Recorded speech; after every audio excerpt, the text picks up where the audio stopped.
Dan menyaner sekalian, selamat malam saya ucapkan selamat Hari Raya Idul Fitri.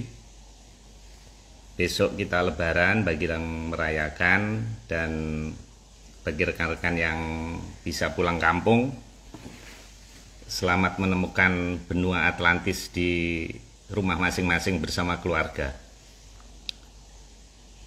Malam ini kita menginjak serial ke-52, Trisula Wanda, part 1, 2/3. Babnya Medang Kamulyan. Mohon izin, kita tunggu sebentar.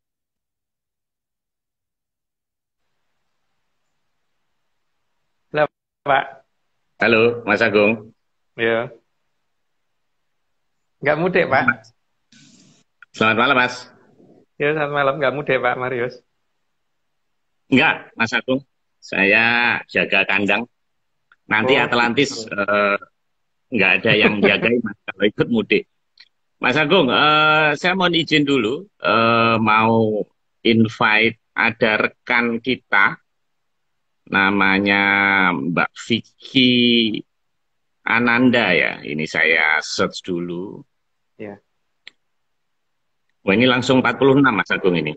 Saya harus search satu-satu nih. iya, iya, Eh, iya. yang membantu kita, Mas Agung, malam ini ya.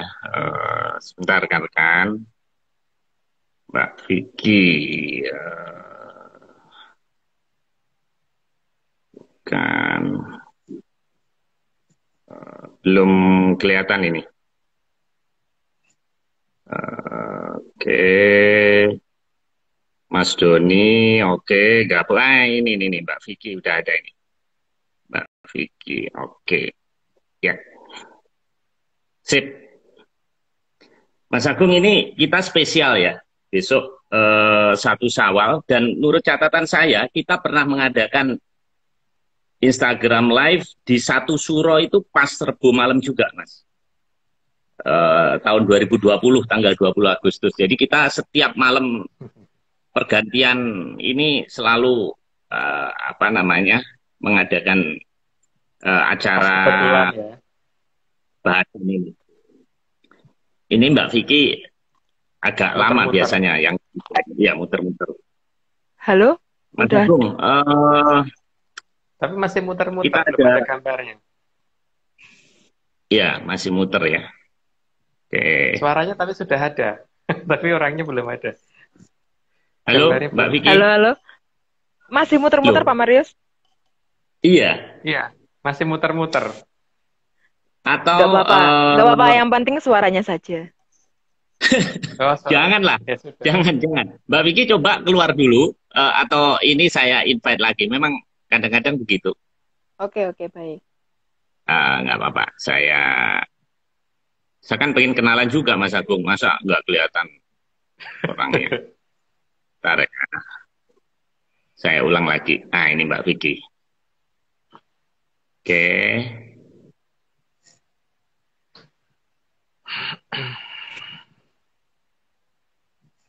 Oke. Belum kelihatan ini. Nah, ini udah. Mbak Vicky, oke. Di tempat Sip. saya nggak ada. Ya. Mas Agung, kita dapat gelar malam ini dari Mas Budi STE. Katanya ini rapat kemenyan, Rabu ketupat dengan kemenyan katanya. Ya. Halo, Pak Marius. Ini, Masih muter-muter halo. nggak? Oke. Eh, Gimana kalau kita lanjutin aja, Mas Agung ya? Nanti mungkin di Ya, tengah bisa sambil ini ya, sambil siapa tahu nanti koneksi bisa bagus. Tapi Mbak Vicky bisa lihat ini layar saya nggak, Mbak? Bisa kelihatan. Ini. Cuman yang Mas Agung aja Udah. sekarang muter-muter. oh, Tapi suara muter-muter jelas sih, gitu Mbak. ya. Oke. Suara jelas. Mbak, Cuman Oke, di oke. sana gelap. Punya Iya, gelap saja itu, iya. Mbak. Ya udah nggak apa-apa, Mas Agung. Ya sudah. Mbak Vicky ini posisi di mana? Di di Jogja. Oh, di Jogja. Tepatnya di mana, Mbak? Di emperan Kayangan. Tahu nggak, Pak Marius? Oh. Oh, oke. Ya udah kenalannya nanti belakang Mas Agung ya. Kita mulai aja. Ini rekan-rekan udah 69 yang gabung. Nanti kelamaan nunggunya. Mas Agung bisa suara saya bisa didengar, Mas? Bisa, jelas banget. Oke. Oke, kita mulai Mbak Vicky ya. Jadi sekarang 12 Mei jam 9 tepat kita menginjak ke serial ke-52 ya. Ini lumayan banyak nih, 44 plus 1. Ini yang disiapkan oleh Mas Nogo dan Mas Iwan ini eh, slide-nya cukup banyak sekali. Dulu saya masih ingat di awal-awal tuh sekitar 20-an. Sekarang setiap acara selalu 44. Jadi mungkin nanti 1 jam lebih sedikit nggak apa-apa ya Mas Agung. Oke Mbak Itu Vicky, kita mulai ya sudah dari slide dikurangi loh, pertama. Pak. Silakan Mbak Vicky. Sudah dikurangi, Oke, Pak. yang pertama. Iya, Yang silakan. pertama, Monggo, Mbak. sudah ada dalam serat Jongko bahwa Nusantara Raya bakal mengkeret jadi saiuping payung. Dan payung yang dilambangkan adalah payung susun 3 yang menunjukkan asal dari Trisula Wondo. Nah, sebelum kita ini di sini mendongeng, jadi yang namanya dongeng itu tidak layak dipercaya gitu. Jadi ini dan di kesempatan yang merasa klaim ngerti di mana keberadaan Lemurian, kita sudah selama 2 minggu. Jadi setelah ini ya kemudian jangan nanti menyatakan bahwa oh podo, jane podo, tapi aku belum sempat, tidak tahu saja gitu. Oke, Mbak gini ya, jadi jangkau yang seperti itu ya, bahwa Nusantara bakal mingkup harusnya bukan jadi tapi kadio itu arti sayuping payung gitu. Jadi ya disitulah gerbang yang sebenarnya menuju ke tempat yang sangat besar yang tidak bisa dimengerti oleh kecuali yang benar-benar gitu. Jadi mungkin penjelasan saya itu dulu. Monggo dilanjut dulu Mbak. Mas Agung, ini di chat pada komplain suara Mas Agung putus-putus katanya. Suara saya putus-putus. Sebentar nih, jangan-jangan Iya. saya lihat ini dulu. Oke. Tapi wifi-nya Pak di sini 4 itu full strength di sini saya lihat tadi. Full strength ya. Nah, full strength. Oke Mas Agung, dilanjutkan. Tapi, sekarang masih putus-putus nggak? Kalau atau mungkin saya nggak perlu pakai Nggak. ini. Jangan-jangan ininya headsetnya.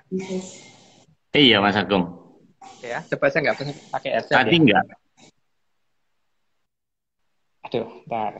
Nah ini. Lepas headset. Kalau begini bagaimana?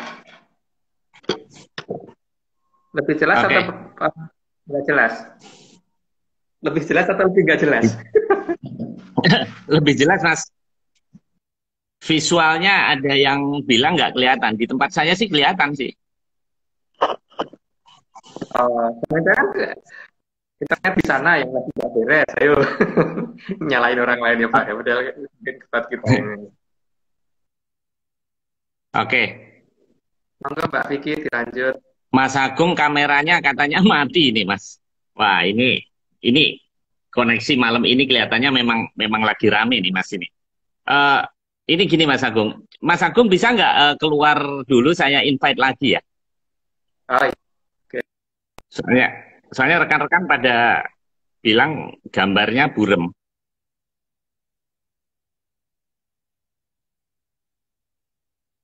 Oke. Ini Mas Agung udah live.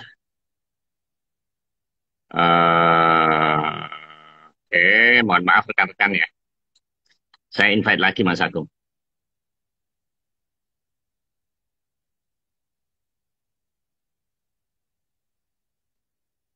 Oke. Nah ini.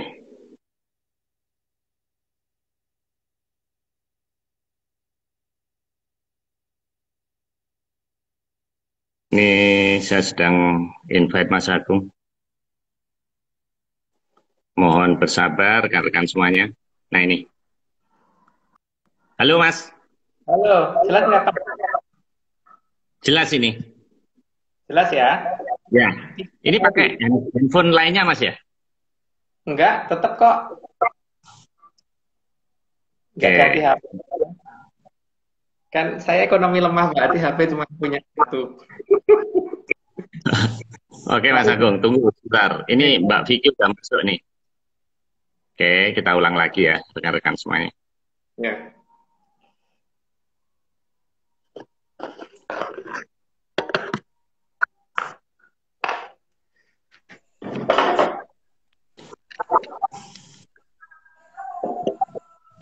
Nah ini. Mbak Vivi kelihatan nih kayaknya. Sarung, kok sarungan? Oke Mas, sip.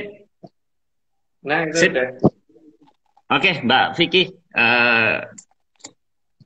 bisa dimulai lagi Mbak. Oke, nomor slide kedua. Ya, semoga Mbak. Payung teratas adalah payung dari kerajaan Medang Kamulyan atau Lemurian yang menjadi simbol kemuliaan. Ya, namanya sih Medang Kamulyan ya. Kak, Medang itu tempat kemuliaan turun kan berarti. Jadi ya itu pasti yang tertinggi. Kalau di tempat yang tertinggi. Jadi di sini Medang Kamulyan berarti membawahi berada di atas dari dua kerajaan yang lainnya ya. Jadi bukan berarti Medang Kamulyan berperang dengan dua kerajaan yang lain. Medang Kamulyan justru melindungi dua kerajaan yang di bawahnya yang ditunjukkan dalam susunan payung tersebut. Gitu Mbak. Ya lanjut. Slide ketiga, dalam perlambang yang diberikan oleh leluhur di Mataram, semua pusaka saat tertentu diberi puspita rinonce. Ya, puspita rinonce itu biasanya kalau saya ya, itu biasanya di film Supramanis, contoh di malam Jumat berarti hari Kamis persiapan itu dengan kemudian tutup kalung ya. Nanti kalung kemudian mawar merahnya satu merah jadi rontok harus diganti ya rontok terus setelah itu ada keronsian lagi tujuh mawar tujuh melati deh tujuh melati itu tujuhnya kan sebagai satu itu tujuh melati lagi kan sebagai satu itu tujuh melati lagi kan satu di sini seharusnya yang kelihatan kantelnya tapi kantelnya itu kan menunjukkan keberadaan dan baru yang ngikutin gitu sebetulnya. Lanjut dulu Mbak. Oke, slide keempat. Dalam puspita rinonce selalu akan ada 3 buah kandel putih, melambangkan yang akan menyertai datangnya sang mawar merah yang mekar. Ya, jadi di kapan tahu ya bahwa sesuatu yang kelihatan seperti mawar merah mekar itu diangkut nantinya yang itu menjadi pertanyaan akan keluar tiga kandel putih yang saat ini sedang dalam proses sedang ini ya sedang talak broto istilahnya kalau orang Jawa dan mereka yang talak broto tapi yang dapat kita gitu gitu jadi perlambang ini adalah perlambang untuk 3 negara tadi yang akan membantu ganti zaman gitu Mbak lanjut dulu. Oke, slide kelima. Salah satu kandel putih tersebut melambangkan satu kerajaan besar bernama Medang Kamulyan yang saat ini masih ada. Tergantung ya, di sini tergantung dari cara kita. Kalau menggunakan dua mata mungkin nggak kelihatan.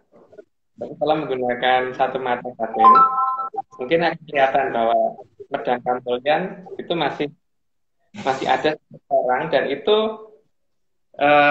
masih nyata gitu loh. Nah, kalau bagi kita ya masih nyata banget ya karena masih ngasih petunjuk. Ini ada yang protes ke saya diminta pakai headset, jadi saya pasang headset lagi dulu.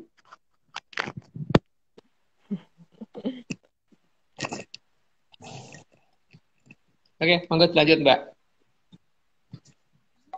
Oke, slide ke-6. Di Medang Kamulyan, segalanya serba ada dan kemajuan teknologinya sangat jauh di atas peradaban Ya namanya kita. kamulyan, Mbak.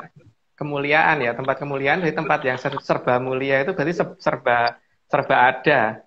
Kalau dikatakan mulia tapi nggak ada apa-apa itu namanya nggak mulia, Mbak.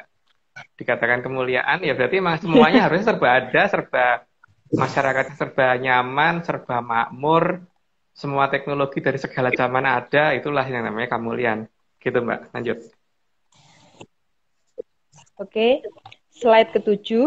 Medang Kamulyan adalah tempat yang dibuka untuk turunnya anugerah. Sehingga kemuliaan ada pada negara Ya, tersebut. namanya turunnya anugerah ya. Kalau anugerah itu nggak akan nanggung gitu. Jadi kalau anugerah mertanggung itu kan berarti ya masih ada masih masih belum mencapai tahapan-tahapan yang paling atas gitu.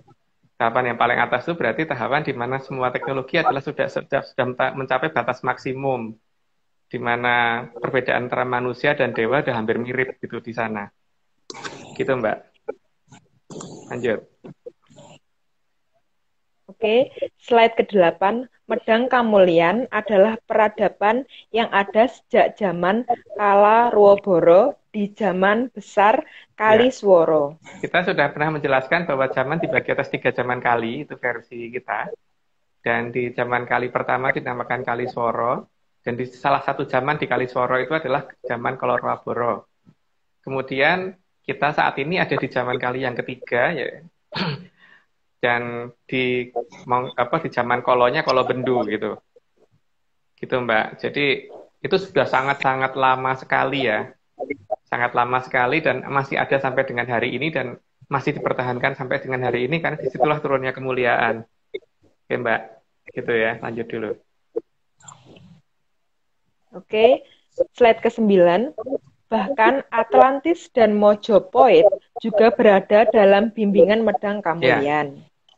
Karena ada dalam bimbingan satu kerajaan yang sangat besar tadi, maka batas teknologinya di 2 kerajaan tersebut juga mengikuti pada batas yang tertinggi gitu. Jadi bukan mertanggung. Makanya sepertinya agak aneh gitu kalau misalkan bangunan dari batu bata. Seharusnya bukan begitu kan, Mbak, kalau memang teknologinya maksimum itu. Gitu, Mbak. Lanjut. Ya. Oke, slide ke-10. Kamulyan berarti anugerah atau kemuliaan. Sehingga di sana sangat sering didatangi para sang hyang dan para dan hyang. Maka terjadi keharmonisan di sana.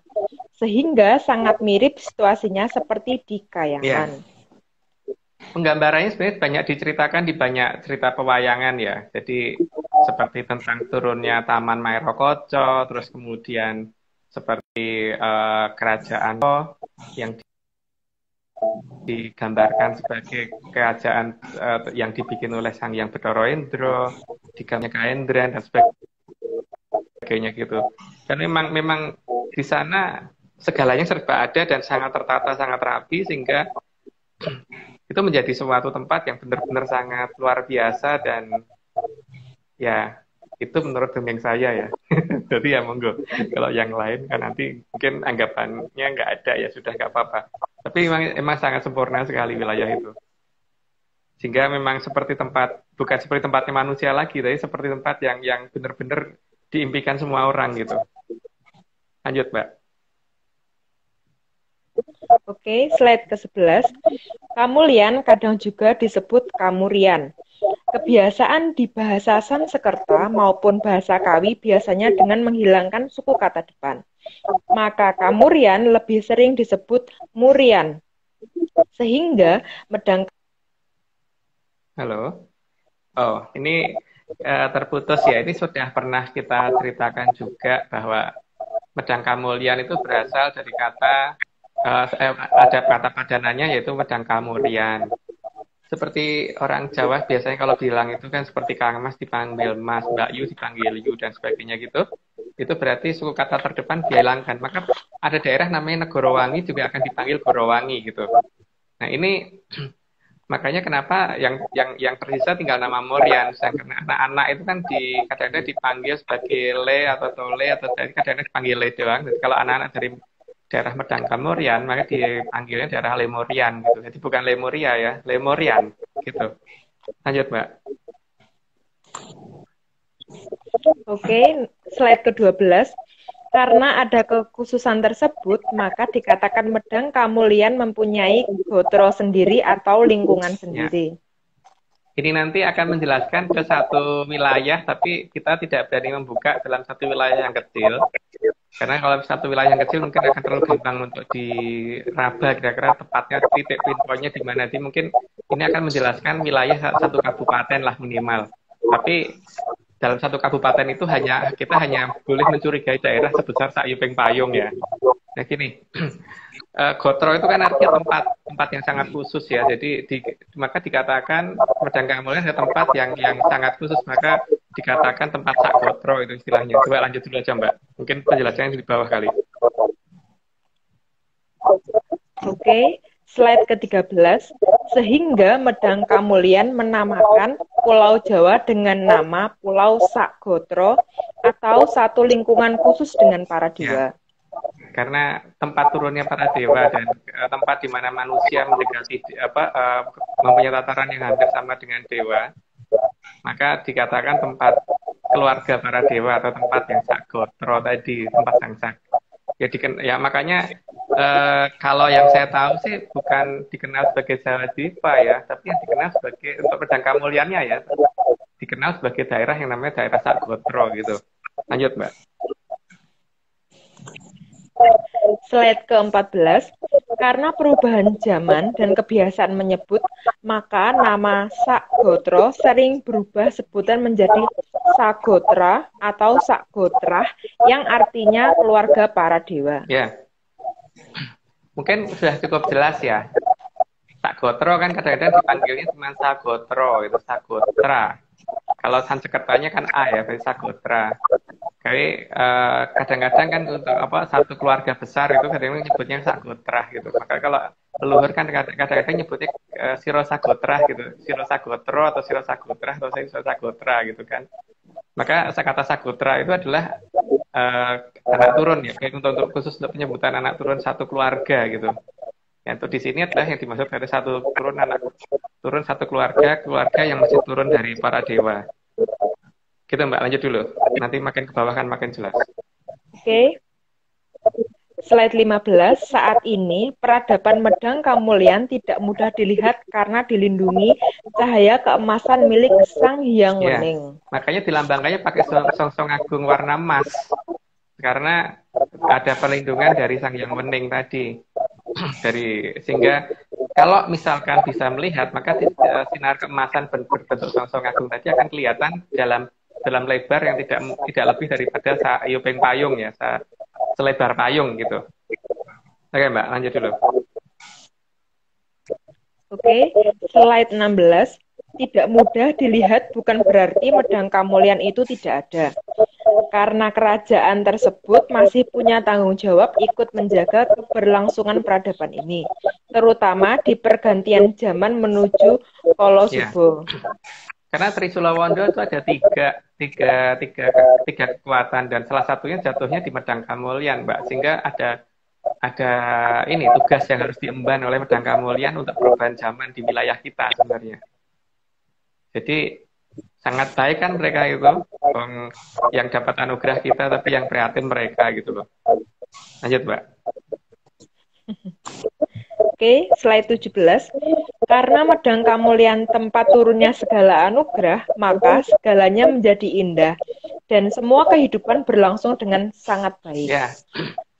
Ya namanya daerah yang ada anugerah yang sebenarnya itu berarti seharusnya daerah itu tentrem toh Mbak. Nah, yang saya ngerti cuman kalau anugerah ada itu daerahnya tentrem, daerahnya rapi, daerahnya subur, daerahnya teratur, dan daerahnya nyaman dan tidak ada yang menakutkan di sana dan tidak ada ancaman-ancaman apapun di sana karena semua masyarakatnya tidak ada yang mengancam dan tidak ada yang menakut-nakuti gitu. Jadi semuanya serba mengajak untuk hidup menjadi lebih baik gitu. Lanjut Mbak, mungkin ke 18 ke atas nih mulai menunjukkan di mana posisi. Lanjut. Oke, slide 18. Bahkan karena terlalu besarnya anugerah, maka tanaman yang ada di sana tumbuh sangat subur dan lebih cepat pertumbuhannya dibandingkan dengan pertumbuhan tanaman yang ada di peradaban Ya, kita. salah satu ciri anugerah itu ya, yang bisa dilihat secara nyata itu bukan hanya di manusianya, tapi juga di makhluk-makhluk yang lain. Jadi seperti hewan, tumbuhan, dan sebagainya. Cuman kalau hewan kan mungkin karena dia selalu berpindah tempat, gitu. Mungkin yang gampang dilihat adalah yang stuck atau yang tetap di satu tempat tertentu. Itu akan lebih gampang membandingkannya kan. Misalkan hari ini seberapa, besoknya lagi seberapa. Itu paling gampang dilihat dari tanaman, Mbak. Makanya kalau tanaman itu paling gampang dipakai untuk memperhatikan di mana sih kemuliaan itu turun gitu. Oke, Mbak, lanjut.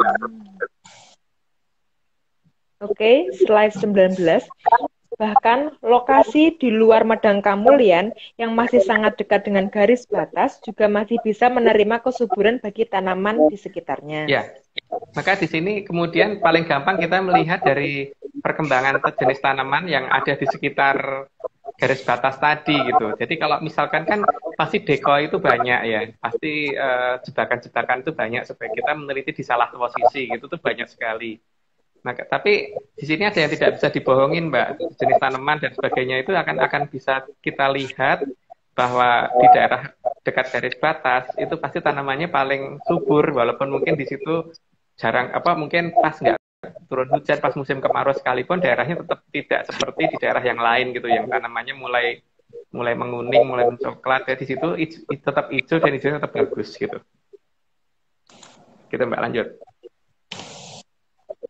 Oke, slide 20.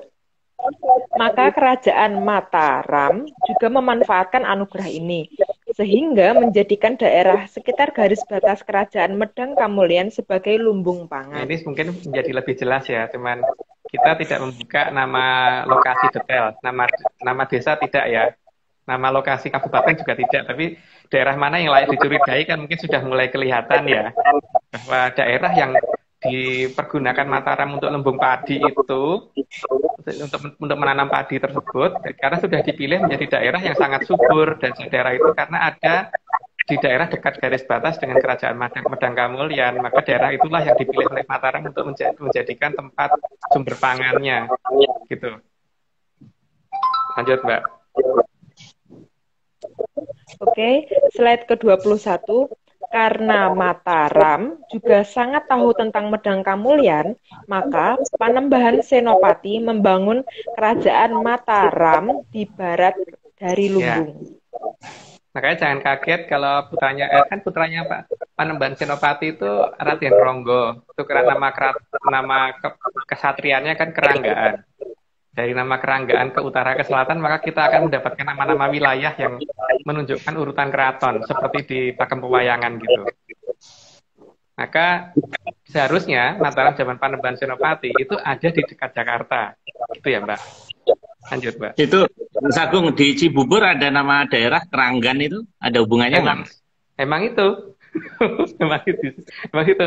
Makanya kan Panembahan Senopati itu karena dalam beberapa serat kuno dikatakan sebagai titisannya Bathara Brahma, dan Bathara Brahma itu adalah dewa yang naiknya angsa, maka di daerah dekat sana ada daerah namanya Siangsana, Pak. Gitu. Tempat si angsa kan. Nah, itu kan dari kata sasono atau tempat, jadi tempat si angsa. Gitu. Seperti kalau Bathara Wisnu berarti ada Garudanya gitu kan. Ada Garutnya gitu. Garuda. Lanjut. Oke, slide ke-22. Padahal dalam Pakem seharusnya sawah berada di kiri kerajaan, bukan di kiri depan, tapi tepat di kiri kerajaan. Sehingga ada pakem yang dilanggar. Dan pelanggaran pakem tersebut justru menunjukkan ada yang dihormati Mataram dengan sesuatu yang ada di sisi sebelah kanannya. Dalam pakem pedalangan itu jelas banget yang dikatakan Karaton itu pasti ngayonakan Bandaran Agung atau menghadap ke arah pelabuhan, terus mengkerakan wukir atau membelakangi gunung. Nah, terus biasanya diterangkan juga ngiringaken pasabinan. Ngiringaken berarti kan pasabinan itu artinya sawah ya, berarti sawah harusnya di kirinya. Kalau sawah sampai ada di kanannya, itu kan berarti aneh kan. Jadi ada sesuatu hal yang disembunyikan di situ, karena dinyatakan juga dalam pakem itu nengenke itu kan yang ditengenke kan tengenke kaluhuran. Kalau dengan ke Kaluhuran, lah kok sawah yang harusnya di kiri kalau ditaruh di kanan, itu berarti menunjukkan bahwa memang ada sesuatu yang luhur di kanannya Mataram gitu. Lanjut, Mbak. Oke, slide ke-23. Maka dapat dipastikan di masa awal kerajaan Mataram berada di dekat Jakarta. Lebih tepatnya di sisi timur dari Jakarta. Ya, karena nama kerajaan itu kita bisa lihat di Jakarta minimal ada daerah namanya Matraman, minimal ya. Tapi kalau kita lihat peta Belanda, itu dekat, kelihatan banget bahwa Mataram dekat dengan Teluk Jakarta. Tapi yang paling bisa kita perhatiin itu masuk iya sih bangun lumbung padi jauh dari pusat kerajaan gitu loh. Sultan Agung Ngayogyakarta itu kan nggak mungkin, Mbak. Pasti sangat dekat dengan pusat kerajaan dong. Gitu ya, Mbak. Lanjut dulu. Ya. Slide ke-24. Demikian juga Medang Kamulyan berada di timur dari Jakarta dan letaknya tidak terlalu jauh dari Jakarta. Ya, jadi saya tidak mengatakan bahwa Medang Kamulyan atau Lemurian itu ada di Laut Utara ya, Mbak. Jadi kalau ada yang ngeklaim bahwa Medang Kamulyan atau Lemurian ada di laut, itu berarti bukan kita ya, bukan dari Atlantis Research Center, bukan dari kelompok kita, karena itu berarti makanya kenapa kita nggak boleh kolaborasi dengan kelompok manapun, karena supaya menjaga otentiknya mereka dan menjaga otentiknya kita gitu. Jadi dengan demikian sudah makin jelas bahwa Medang Kamulyan atau Lemurian itu ada di timur Jakarta dan ada di daratan, bukan di lautan gitu, Mbak. Monggo dilanjut. Oke, slide ke-25. Berdasarkan petunjuk dari mantan Presiden pertama Indonesia, Bung Karno, penggambaran adanya lambang yang mirip padi dan mirip kapas. Lambang ini melambangkan kemakmuran dan kemuliaan. Maka dua tanaman ini yang menjadi dasar dari tim Atlantis Research Center untuk mencari gerbang dari pusat kerajaan Medang Kamulyan yang ditandai dua jenis tanaman yang selama ini dianggap mirip padi dan mirip kapas di daerah yang oleh Mataram dijadikan lumbung pangan. Ya. Nah, di sini kan kelihatan banget. Kalau misalkan kita katakan itu kapas, yang atas itu kita katakan pohon kapas itu tidak bersusun seperti itu, Mbak. Jadi yang bersusun seperti itu bukan kapas. Jadi monggo dicari apa. Tapi karena kita tidak boleh memberitahukan tanaman apa, tapi ada di lokasi ternyata. Jadi tanamannya seperti itu, dan itu kalau dikatakan kapas ya monggo, tapi ternyata ini bukan kapas, tapi hanya mirip dengan kalau digambar seolah-olah mirip kayak kapas. Terus di sebelah bawah itu kan digambarkan padi. Kalau padi coba diperhatiin lagi bahwa padi itu nggak seperti itu kok. Dan namanya Kamulyan, berarti dari sisi tanamannya juga sudah kelihatan dari awal sampai akhirnya ini warnanya kuning. Jadi bukan karena dia menguning, tapi warnanya kuning. Dan padi tidak seperti itu. Coba perhatiin bahwa bulir-bulirnya itu bukan kayak bulir-bulir padi. Nah, tanaman itu memang ada di lokasi, makanya kita ini kaget kan ketika loh ternyata BK sudah ngasih tahu dan kita baru ngerti tuh. Makanya kenapa kalau sebelum kemerdekaan tuh beliau dibawa ke Rengas Dengklok gitu. Jadi sadar, Mbak. Gitu loh. Kok kayak cepelukan Mas ya? Yang saya nggak berani bilang, Pak. Bukan. Bukan, warnanya memang begitu, Pak. Putih sama hijau, dan jumlahnya selalu seperti itu. Jumlahnya selalu 5, Pak. Tidak ada yang jumlahnya 4, 3, nggak ada. Jumlahnya selalu 5. Per satu rangkaian itu selalu 5. Gitu. Itu ada yang bilang mojo. Di chat ada yang bilang mojo. Apa? Ada yang bilang mojo. Oh, bukan. Buah mojo. Bukan, buah mojo tidak seperti itu. Buah mojo itu juga tidak seperti yang digambarkan di Jawa Timur ya. Jadi itu adalah buah pengetahuan kalau leluhur bilang. Jadi kalau makan buah itu sudah pinter banget katanya begitu. Buah itu digambarkan di gerbang yang dibikin oleh orang-orang Jepara itu loh, Pak. Itu tapi ntar deh, itu kan bukan sekarang. Gitu, oke? Lanjut dulu ya, Pak. Ya. Oke, slide ke-26. Salah satu alasan kenapa Medang Kamulyan masih ada dikarenakan salah satu anugerah dari 3 anugerah yang akan digabungkan menjadi satu pusaka bernama Trisulowondo turun di Medang Ya, itu tadi Kamulyan. sebenarnya udah mungkin saya kedobelan ya waktu itu ya. Jadi memang karena 3 yoni itu turun di 3 negara dan salah satunya turun di Medang Kamulyan, maka ya Medang Kamulyan punya kewajiban untuk ini menjaga itu ya. Dan kemudian karena dia masih ada tugas untuk menjaga itu, berarti dia tidak ada alasan untuk tidak ada, jadi harus ada kerajaan itu. Maka itu masih ada. Dan Medang kamu yang tidak pernah bertempur dengan Atlantis, wong itu keturunannya kok tidak perang. Gitu Mbak, lanjut. Oke, slide ke-27.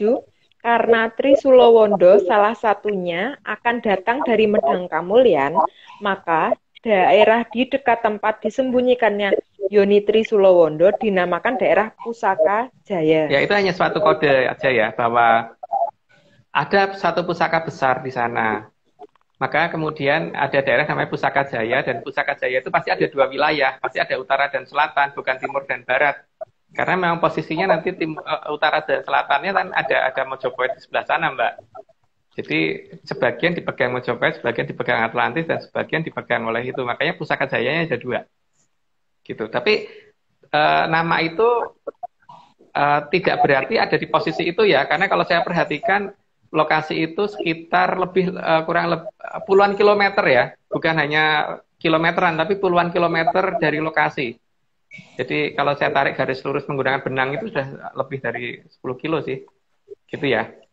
Oke Mbak, mulai dilanjut. Gambarnya keren banget tuh Mas Agus. Slide. Iya dong. Oh, is banget. Iya dong. Kan kita ahli gambar, Pak. Silakan. Slide ke-28.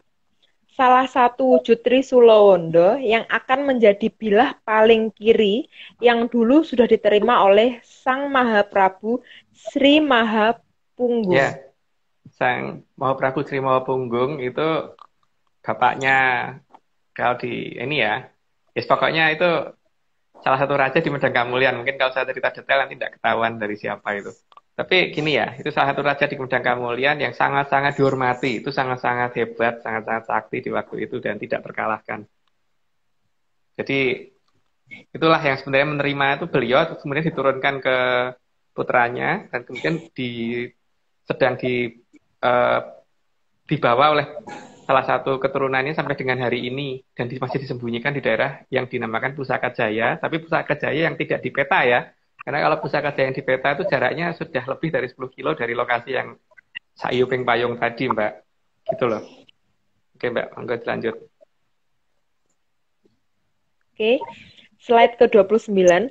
Meskipun konsekuensinya salah satu anggota kerajaan harus melakukan talak berata sangat lama sekali, sejak anugerah diterima di zaman Kolorwoboro, sehingga ada yang harus menjaga dengan talak broto dalam pagedongan dengan sangat lama. Ya, sangat lama, Mbak. Karena itu kan satu zaman aja, satu zaman Kolo aja sudah 100 tahun.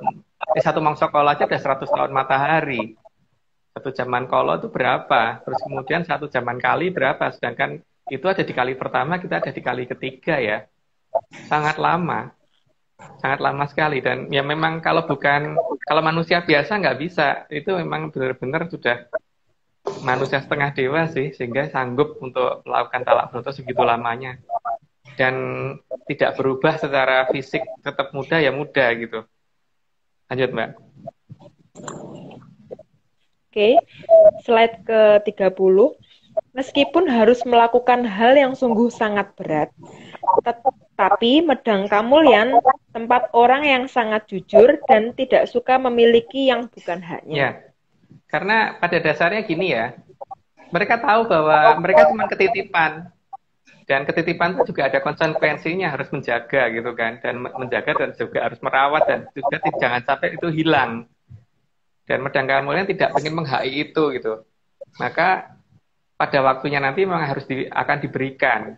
Cuman diberikannya kepada siapa, mereka yang tahu, bukan saya. Gitu ya Mbak, lanjut. Oke, slide ke-31. Karena Medang Kamulyan juga sangat tahu ciri-ciri secara non-fisik orang yang berhak memiliki pusaka Trisulowondo. Ya. Kalau melihat dari ininya, mereka sudah tahu banget ya, karena pasti kan akan diikuti oleh Sang Hyang Maharani ya, dan ketempatan Sang Hyang Brajamusti itu yang jelas pasti akan kelihatan itu. Dan ciri Sang Hyang Brajamusti yang paling kelihatan itu satu ya, nggak ngerti sabar Mbak, gampang ngamuk itu loh. Jadi tidak ada hubungannya dengan kesabaran sama sekali. Kalau Brojo gampang nesu, tapi orangnya baik, jujur baik, tapi nggak sabar gitu. Karena kenapa beliau disuruh turun? Karena untuk menunjukkan bahwa selama ini banyak ajaran kita yang diarahkan untuk jadi baik tapi nggak jadi sakti gitu loh. Jadi apa-apa yang penting sabar, sabar ini salah gitu loh kalau menurut leluhur. Karena negara kita tuh tidak akan pernah merdeka kalau kita cuman nerima ing pandum dan cuman sabar. Dulu nenek moyang kita bisa merdeka itu karena kita pakai perjuangan yang tidak ini ya, tidak sederhana ya. Jadi tidak nerima ing pandum dan tidak sabar. Itulah yang kemudian beliau yang diutus karena memang paling tidak sabar. Sekelas Baladewa itu tidak sabarnya. Lanjut, Mbak. Oke, slide ke-32. Selain ciri-ciri non-fisik, juga mereka sangat paham ciri-ciri fisik dan wujud yang harus menerima Trisulowondo. Ya, karena selama ya karena gini ya, sesuai dengan tata cara bahasa kita bicara aja, itu kan kita sebenarnya mengikuti pola mereka ya. Karena apa? Kita tidak mengenal yang namanya past tense, kita tidak mengenal yang namanya future tense, kita semuanya present.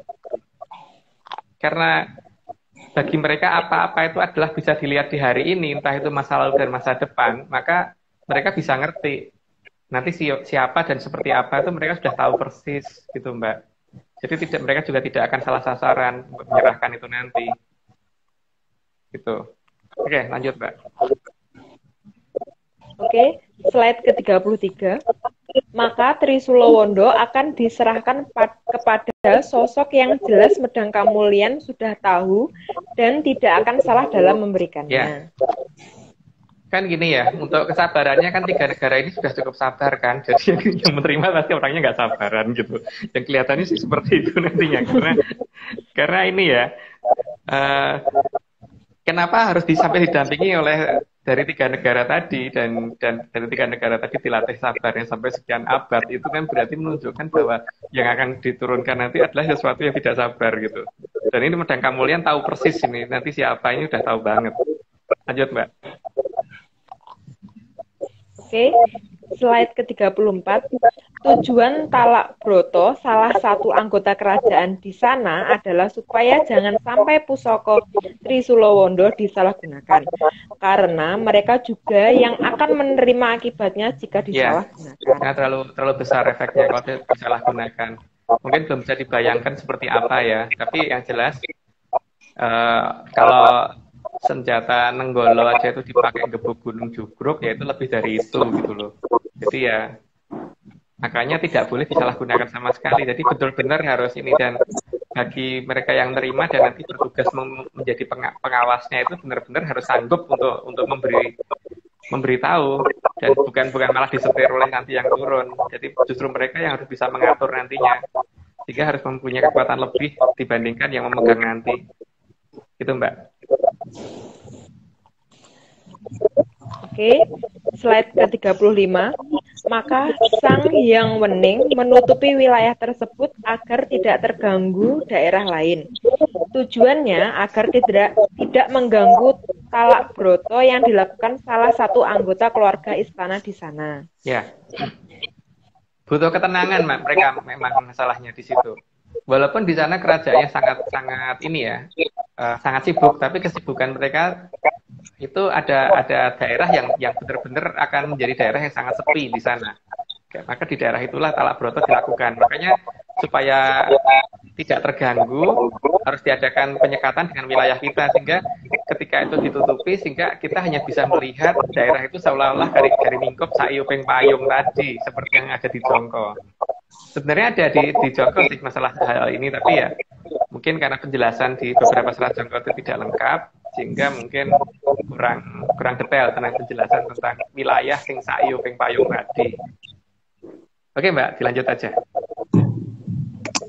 Oke, slide ke-36. Maka sistem waktu di Medang Kamulyan tidak sama dengan di peradaban kita. Karena salah satu dari Sang Hyang Toto Winanci yaitu Sang Hyang Wening yang menghendakinya. Kalau sama dengan kita ya mereka Mbak, nggak akan sanggup untuk sekian lama itu melakukan talak broto untuk nungguin si Trisula Wondo tadi gitu. Jadi memang harus ada sistem waktu yang dirubah oleh Sang Hyang Toto Winanci. Dan itu menjadi hak dari Sang Hyang Toto Winanci.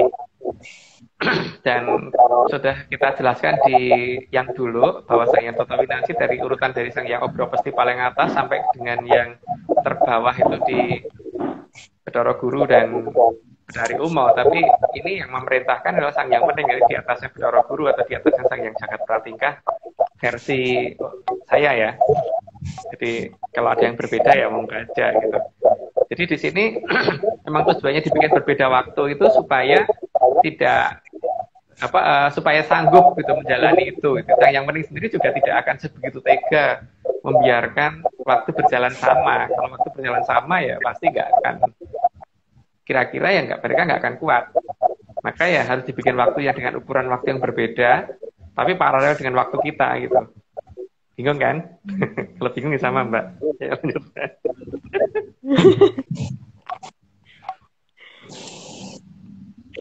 Oke, slide ke-37.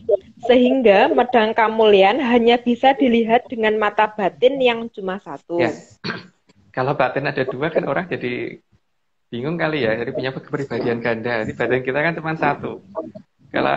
Kalau batinnya ada tiga, itu kan bingung juga Mbak. Nanti orang untuk menentukan harus bersikap bagaimana gitu. Karena batin kita cuma satu, ya itulah yang bisa digunakan untuk melihat. Bukan menggunakan mata fisik kita yang ada dua, tapi mata kita yang satu itu yang kita gunakan gitu. Karena ya itu, kalau kita mau melihat. Cuman ya itu tadi, bahwa ada perbedaan, ada perubahan ajaran yang ada di masa lalu. Ya paling enggak di masa lalu deh. Di zaman saya kecil aja, itu ketika saya membaca buku-buku tradisi Jawa zaman sekarang kok beda banget ya dengan yang diceritakan yang kita dulu gitu. Ya oke, monggo dilanjut dulu Mbak. Oke, slide ke-38.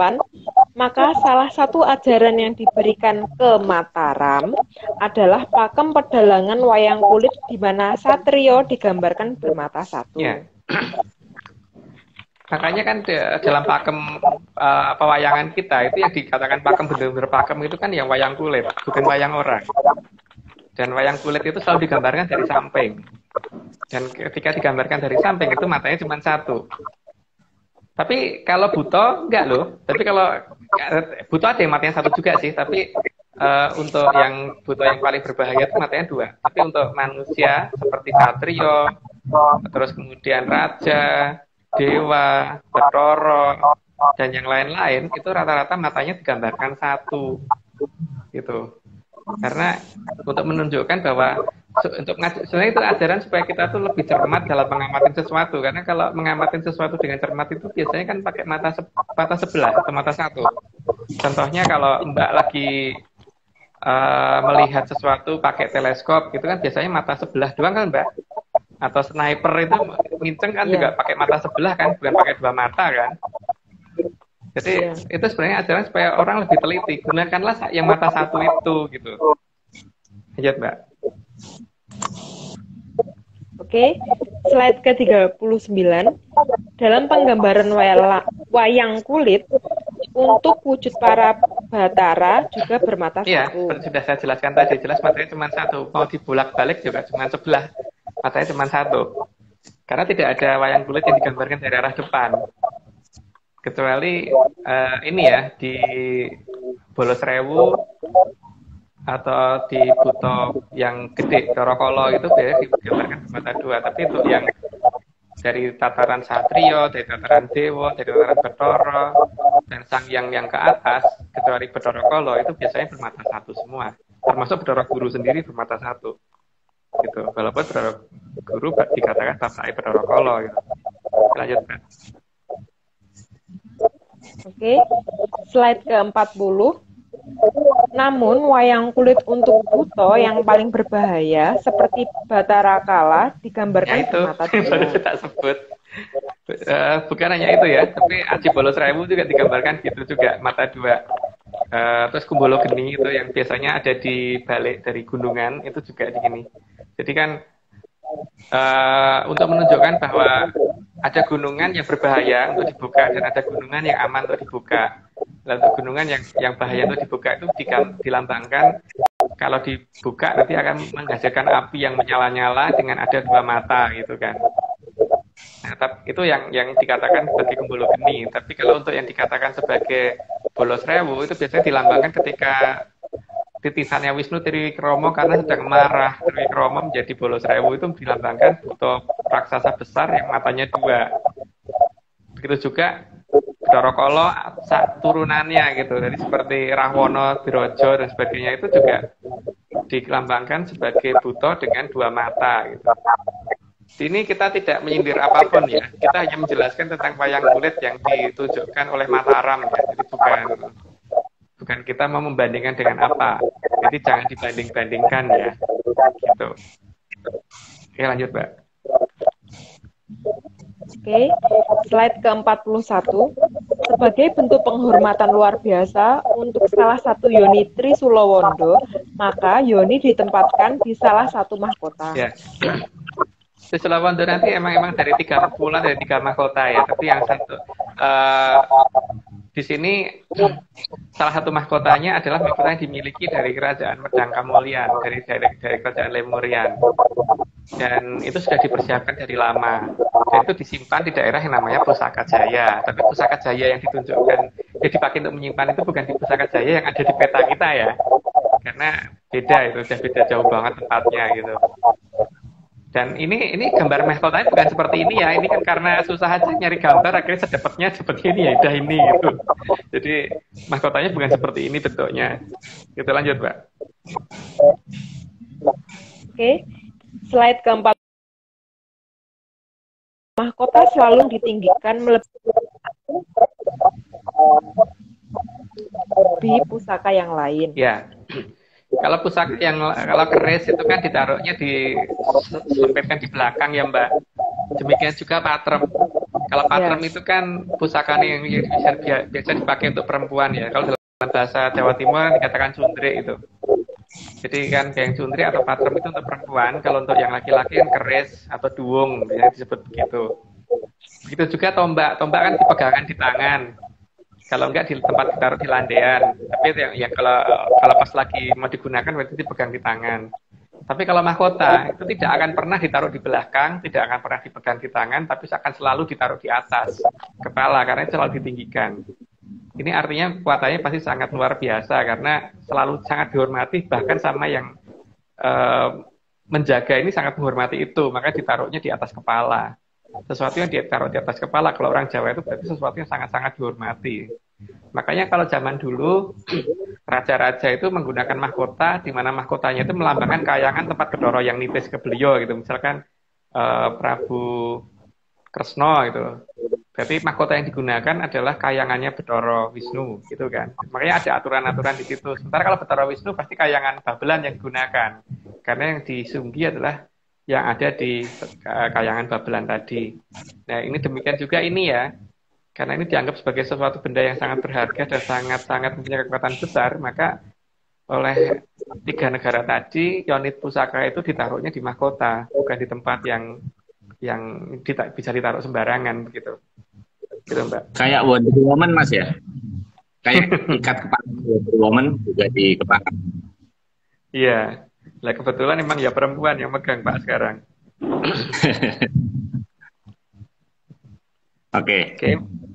Oke, slide ke-43.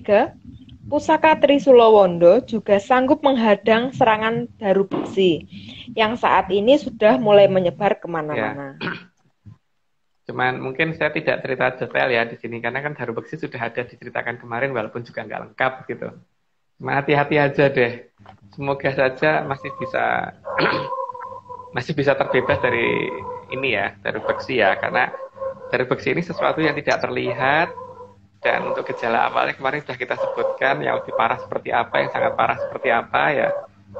Tapi anggap aja dongeng aja deh, karena kalau dianggap serius nanti malah banyak yang bingung. Jadi anggap aja ini cerita dongeng, jadi jangan dianggap serius. Tapi memang Trisula Wanda punya kemampuan seperti itu. Dan Beksi pasti minggir, nggak mungkin dekat itu kalau terhadap Trisula Wanda.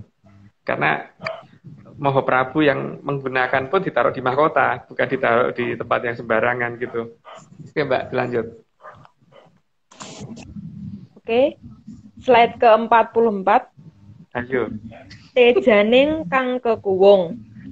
Bang Pramugari nyoto sasmiteng hyang maruta duk arsa mradipteng arcapada.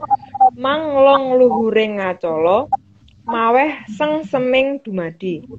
Tuhu dutaning asuka kumenyar praptanira mijiling saking pagedhongan arsa amadhangi bawana.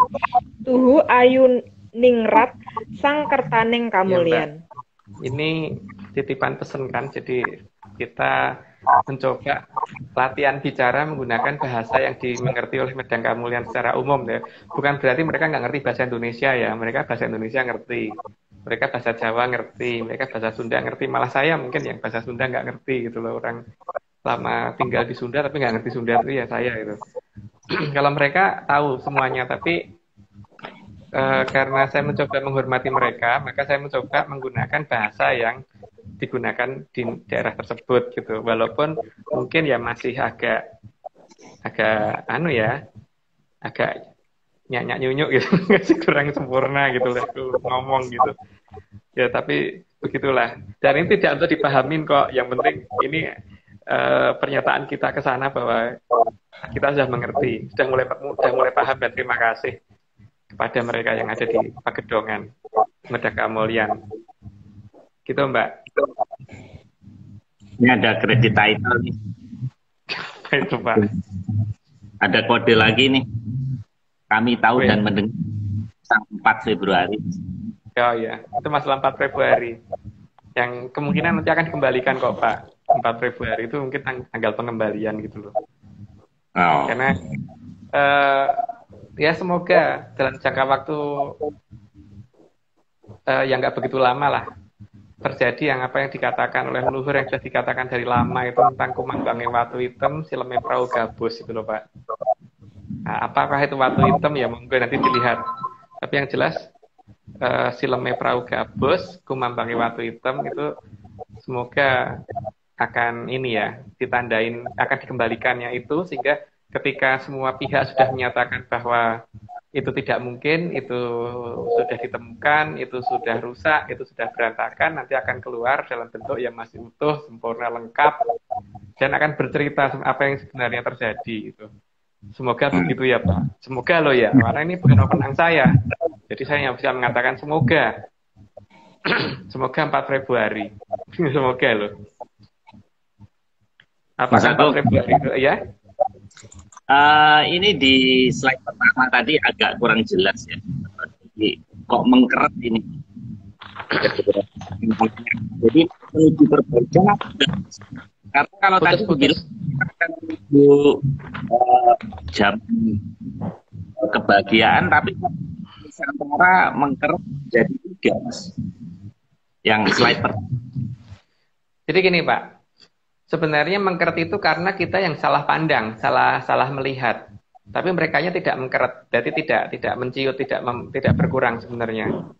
Tapi pandangan kita yang dihalangi sehingga kita hanya bisa melihat maksimum itu saiyuping payung gitu loh Pak. Karena mereka sedang menjalani sesuatu yang tidak mau diganggu. Gitu, sehingga kalau peradaban kita bisa keluar masuk dengan bebas ke arah mereka, itu pasti ganggu Pak, untuk mereka loh ya. Mereka pasti akan terganggu. Gitu. Jadi bukan mengkeret, tapi karena kitanya yang nggak bisa ngelihat gitu. Jadi cuma bisa ngelihat seolah-olah cuma segitu. Seperti misalkan orang hanya bisa ngelihat pagernya Pak Marius gitu loh Pak. Jadi tidak yang bisa melihat pintu pagernya Pak Marius gitu. Tapi rumahnya Pak Marius nggak kelihatan sama dia. Jadi akhirnya dianggap bahwa rumahnya Pak Marius mengkeret sebesar gerbang pagar gitu loh. Gitu. Karena teknologi di rumahnya Pak Marus bisa nutupin itu semua dari pandangan orang. Gitu, Pak. Oke, Mas Agung. Gini Mas Agung, saya izin meremove Mbak ini ya. Iki ya. Iki thank you ya. Nah, Oke. Ya, makasih Oke, Mbak siap, Pak Vicky. Marius. Makasih. sampai ketemu. Sip. Sampai ketemu lagi. Nah, Mas Agung, Iya, dalam Pak. space saya mau minta izin Mas Ogo dan Mas Agung, beberapa rekan yang kayaknya tadi yang aktif segala lain, saya izin mau menginvite, siapa tahu kelihatan seru. Kalau mau tanya ada Bu Nur Sudiati, coba ya Oke. Bu Nur Sudiati, saya coba invite Bu Nur ya, karena Bu Nur ini juga seorang budayawan. Nah ini saya supaya bisa masuk di room, kita tanggapannya aja. Ini sudah invite Bu Nur. Set. Ini kan malam spesial ini. Nah, coba bisa.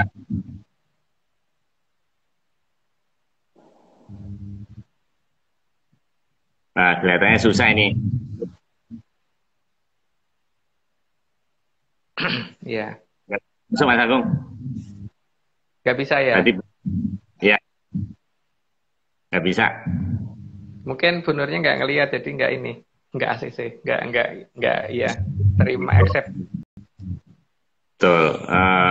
Ya, saya coba kemarin.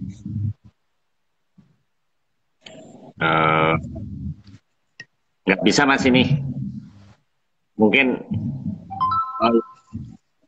nggak bisa.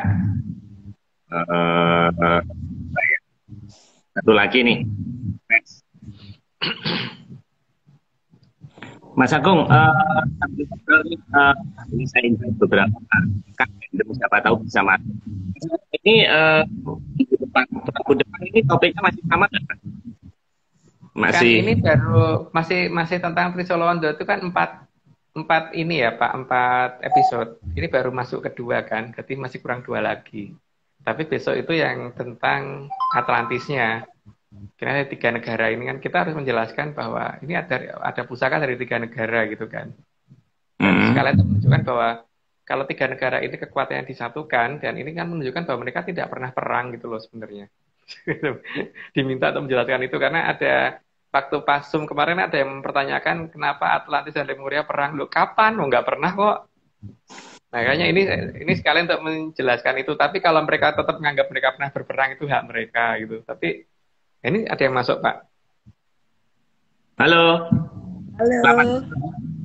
Ini dengan Endang, adik saya. Mas Bimo.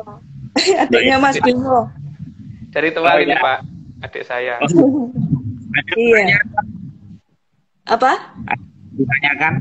Ada yang mau ditanyakan? Nggak ada. Biasa melalui WA saja. Oh ya. Kasih ya, Mbak. Iya Pak, putus-putus. Gimana? Posisi Mbak Intan di mana? Di Kepulauan K, Pak. Maluku Tenggara. Tual, Pak. Oh, ini Mbak Wijaya Ana itu ya? Iya. Iya, adik saya. Kenal. Adiknya Mas Mbak Bimo. Oh iya. Adik Dulu yang kandungnya ikut Mas Bimo. serial pertama nih Mbak, setahun yang lalu. Iya. Berarti di sana udah jam 12 Mbak ya? Iya, jam 12 sekarang. Oke. Mas Agung, ada pesan terakhir sebelum kita mengakhiri besok kan ini Lebaran Ya. buat rekan-rekan. Ya, yang jelas kita sudah mulai membuka di mana posisi Lemurian versi kita ya Pak ya. Jadi ya yang jelas bukan di lautan. Yang pertama itu tiba di lautan, dan di sini kita juga menjawab sekalian karena ada pertanyaan di Zoom waktu itu, apakah mereka pernah berperang? Tidak pernah gitu ya. Kan ini kasusnya seperti orang tua terhadap anak itu kan nggak mungkin gebuk-gebukan gitu loh, karena mereka satu garis darah kan itu antara Lemuria, Atlantis dan Mojokerto itu satu garis, jadi nggak akan yang namanya mereka bermusuhan. Tapi kalau ada cerita yang lain ya monggo itu hak mereka. Tapi yang saya tahu tidak pernah itu. Maka di sini sekalian menjelaskan bahwa kenapa kita nggak kolaborasi karena jelas beda. Kalau dulu kan sama enggak, ini jelas beda. Sudah jelas ada perbedaan, jadi jelas kenapa kita menolak kolaborasi karena memang tidak sama.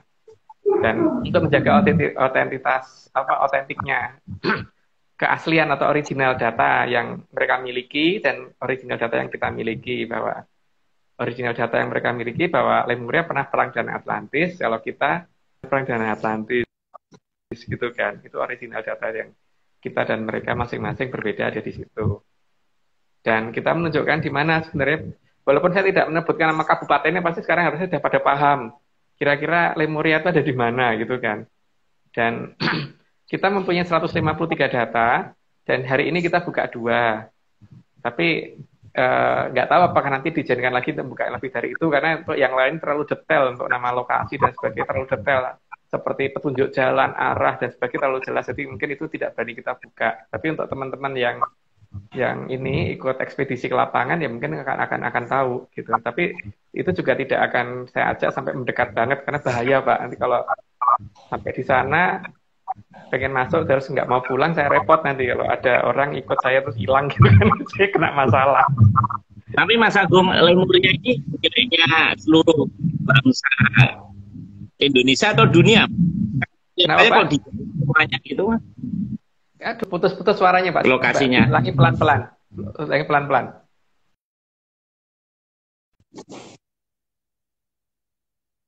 Muter-muter Pak. Muter-muter, coba diulangi lagi. Ini sekarang udah enggak. Oke. Muter-muter lagi. Lemuria ini dan ini hanya untuk Indonesia aja, ya, murah dunia. Oh, untuk kemuliaan seluruh dunia Pak. Karena ini nanti kan jongko yang terjadi kan tidak pernah cuma satu wilayah.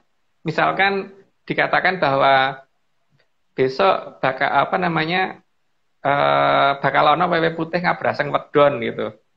Yang terjadi kan memang ada penyakit yang tidak bisa dilihat dan yang menghabisi mereka adalah orang-orang yang berpakaian seperti yang berpakaian serba putih kan Pak.